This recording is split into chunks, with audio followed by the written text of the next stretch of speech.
In this episode of The Christian Philosopher, we'll talk about part 4 on how to prove that the universe was created.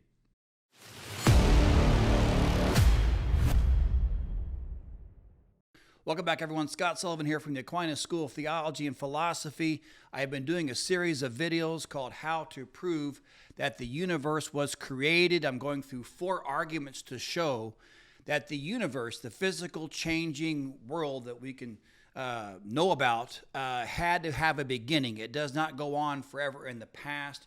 So I'm arguing for the finitude of the past, a beginning to all past time, a beginning point to our physical changing temporal universe. It could not, these arguments say, have gone back forever. So this is the 4th argument of the 4 that shows the world could not have existed forever in the past. And this is the argument from the impossibility of the part equaling the whole. The argument from the impossibility of the part equaling the whole. This is nothing. This argument is nothing original to me. It comes from different thinkers, Al-Ghazali, from one of the Muslim philosophers, and others as well. So I'm just kind of sharing with you what I've learned from them. So let's start with this argument. So the first thing we have to understand is that it has always been considered in philosophy a necessary truth, a per se necessary truth, that the whole is greater than the part. Think about that. The whole is greater than the part. This is a per se notum truth, they say in philosophy. Once you know the meaning of the terms, you can see that statement, the whole is greater than the part, must be true. Must be true. Can't possibly be false. Think about it. Once you know what the word whole means, and once you know what the word half means, half is less than the whole. Whole is more than half. You see what I mean? If you've got a pizza, right, half of the pizza is less than the whole thing.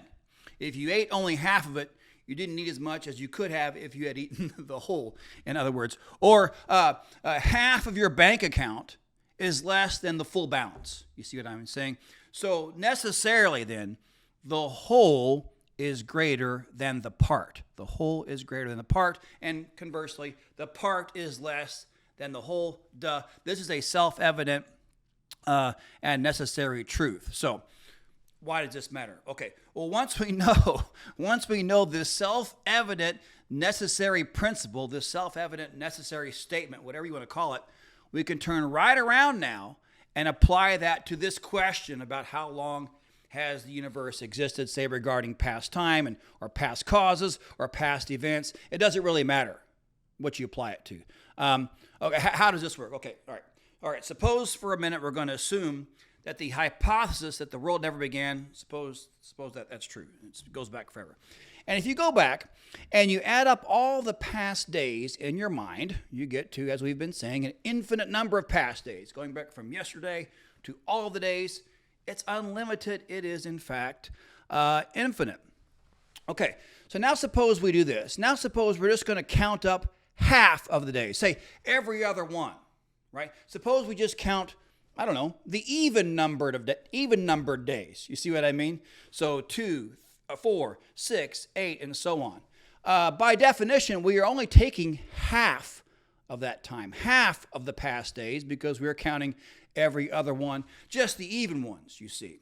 And then when you do that, and I ask you, well, how many days is that? How many days did you get to when you go 2, 4, 6, 8, et cetera, et cetera, et cetera, when you have an infinite number of days?